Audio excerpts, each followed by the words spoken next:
Hey guys, what happened to YouTube outro music?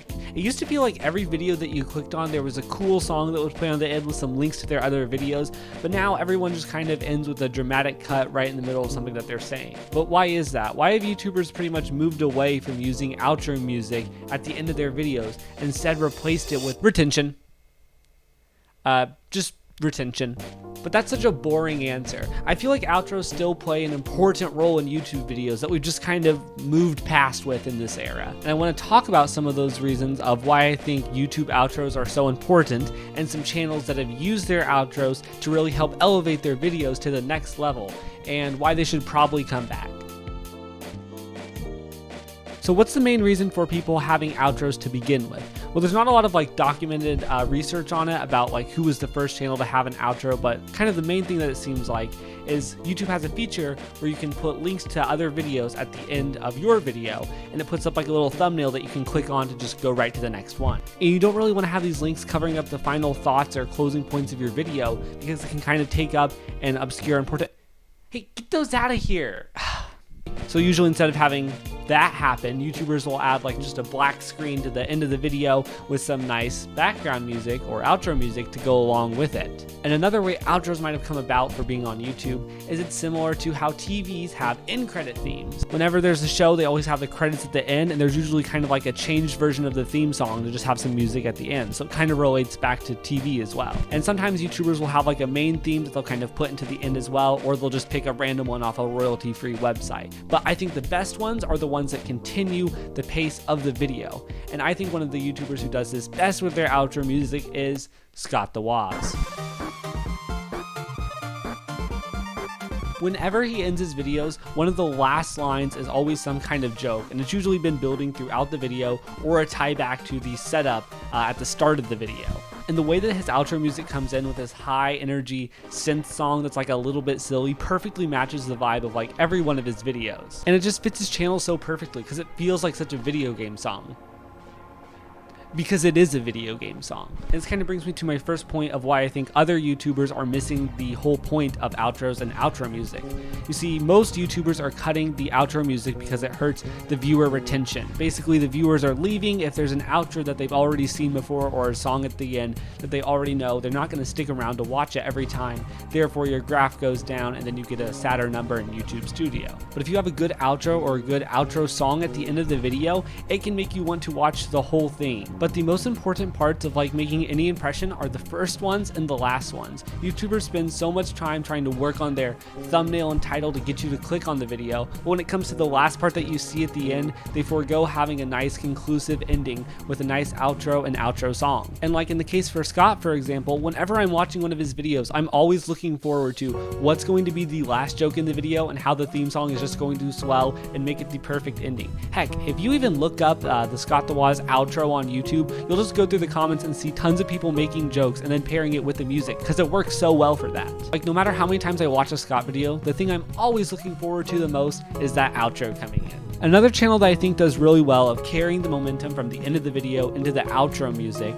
is Danny Gonzalez. Now his outro music is a little bit different because it's him singing a song with lyrics that he more wrote himself, but it continues that perfect kind of comedic vibe that the videos usually have. And the song with the lyrics is kind of a meta take about how the video is ending and gives you a little bit of time to realize that the video is over and decide what you're going to do next. Now in modern times, he's pretty much stopped using this theme song again for just the dramatic cut ending, but whenever I hear that theme song, I get hit with so much nostalgia for that era of the channel. And whenever I hear it, it's like I'm reliving all of those videos again. I'm getting hit with more nostalgia than if I go back and actually watch the videos again. And this kind of brings me to my next point, is that having a good piece of outro music can really help tie together the whole video and brand into one. And if you've watched any YouTube self-help video, you know how obsessed these people are with making sure that their brand is as consistent as possible. So why would you take out one more chance to have it all tied together? And we think of having the brand consistency, it might seem like a kind of annoying thing as a consumer, but it just makes it even more packageable for you to enjoy it as. So it's great. And I really like with his outro is that it kind of sums up the whole feel of the video. Another channel that I think kind of sums up the whole thesis of the video is Jack's films with the Yai series. The outro music for Yai is literally just him listing like what the series is and how you can take part in it next week. But the homemade feel of him kind of producing and writing the song himself and the vocals that go along with it, again, perfectly match the feeling of what Yai is. It continues to help just kind of build up a familiarity with the videos and kind of tie them all together with a nice through line and a consistent outro. So that's kind of what I think about YouTube outros, how great they are to continue the momentum of the video into the outro, get people to want to watch next ones, and how they have such a nice through line that tie them all together. And even though you might get some people who click off of them because they've seen them before, it's definitely a fair trade-off for the ones of us who really enjoy it. And if you make a good enough one, it'll get people to stick around to the end just to hear it. But even the YouTubers that I've praised in this video for excellent use of their outro music have pretty much stopped using it altogether. Like I mentioned, Danny only used his outro for maybe 2 years there from like the 2020 era. Jack's Films pretty much stopped using his once it went off the main channel,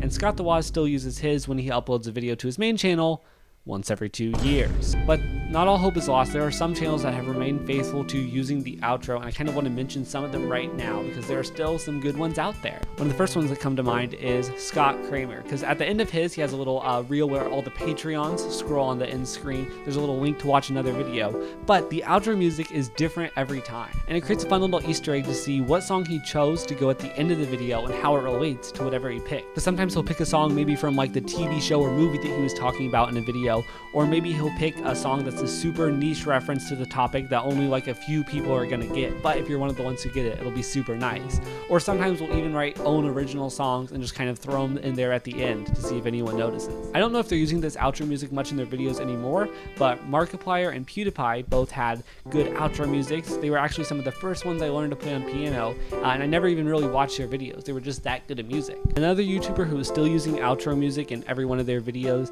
is Kodakai. His videos are kind of like challenge-based, very fast-paced editing, but whenever the outro comes in, it's just like a single note on the piano that just rings out in this empty cavern. And it's such a stark, like drastic, different feeling, and it makes me so uncomfortable every time I hear it. I almost dread it as I'm watching the video, knowing that this single note is going to come in, because something about it just sounds so creepy. But every time I hear it, even though it feels like it makes me uncomfortable, I still want to watch it. So to answer the question, where did the YouTube outro music go, and should it come back?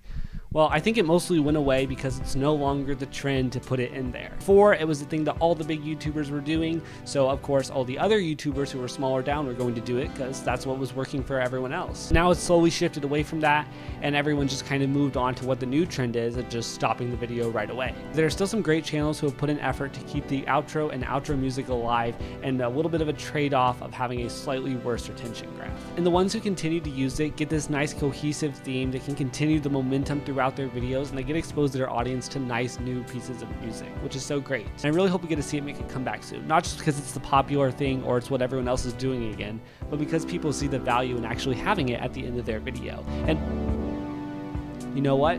It sounds like my outro music is swelling right now, so I guess that means it's time I'll head out.